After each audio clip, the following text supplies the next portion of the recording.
Through the Fort Lee Film Commission, I discovered Alice Guy Blache, her work, and a lot of the information that you see now, as well as the New York Women in Film and Television have also contributed funding to a few of the films, to restore the films, and you saw bits of it called House Divided.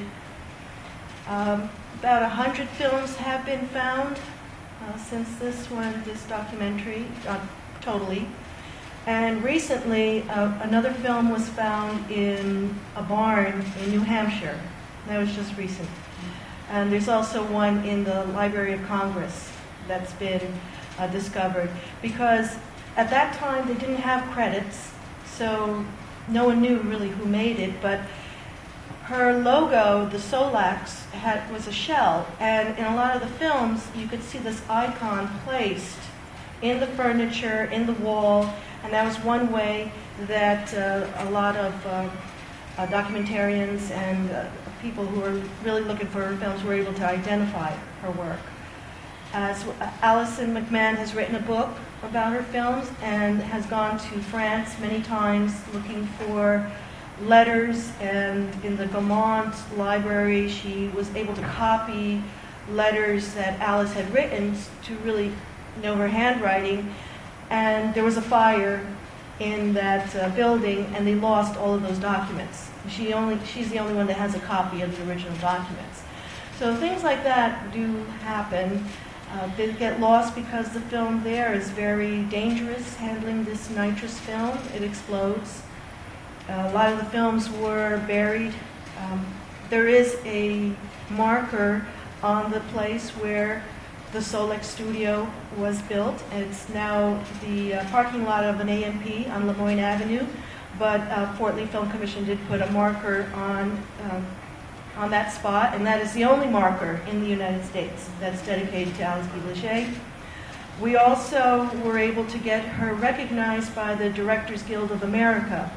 Last October, it was the 75th anniversary celebration in New York City, and we didn't know who was going to make the remarks about Alice Guy Blache, and it was Martin Scorsese, who did a really beautiful, eloquent job of talking about her work and how important she was, and still is, to this history of early cinema.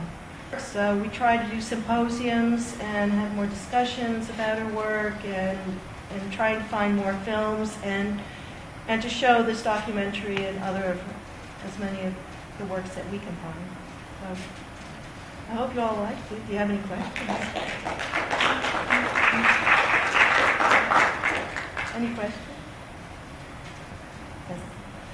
I thought I heard in the documentary that there are only about 100 films remaining, but not the ones made in the United States. Is that what I heard? Well, some of them. I don't know all the listing.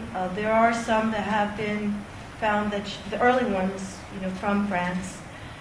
And the ones in the United States, they're very few because, again, they're under the name of the distribution company, and whoever had them, they don't keep them. Are these kept in reels of celluloid? What form are they in? Yes, that have the chemicals that. What happened in Fort Lee, a lot of the film companies would explode.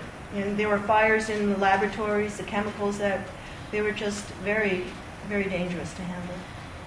When you start watching them, you really see the interactions between the actors and exactly what they were saying. Some of the old films, they just stand there, and then you see the intercards.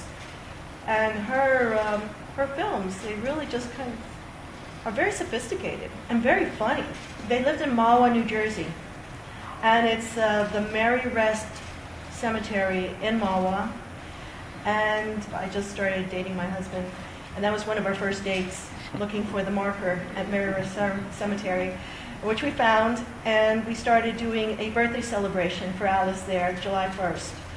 This will be the 3rd year, and we have permission from her great-grandchildren, the family, to add a notation from the Directors Guild of America that she is the first woman filmmaker. So a new marker will be unveiled on July 1st of 2012. It's called Mary Rest in Mahwah. And that's where she lived since 1964. She was still writing, she was teaching, kind of really getting it. And then, of course, writing her memoirs. But after a couple of the strokes, she was getting forgetful, and she couldn't really imagine that she actually did all these things at the time. If not seeing all those paper clippings, news, everything that she has done. And putting it all together was quite a bit of work. All right, well, thank you so much for coming out. And, you know, when you see one of these old films, you can check it out on YouTube, you think of her. You know, she did a lot of good work, and we just want to make sure that she's not forgotten. So thank you very much, and good night.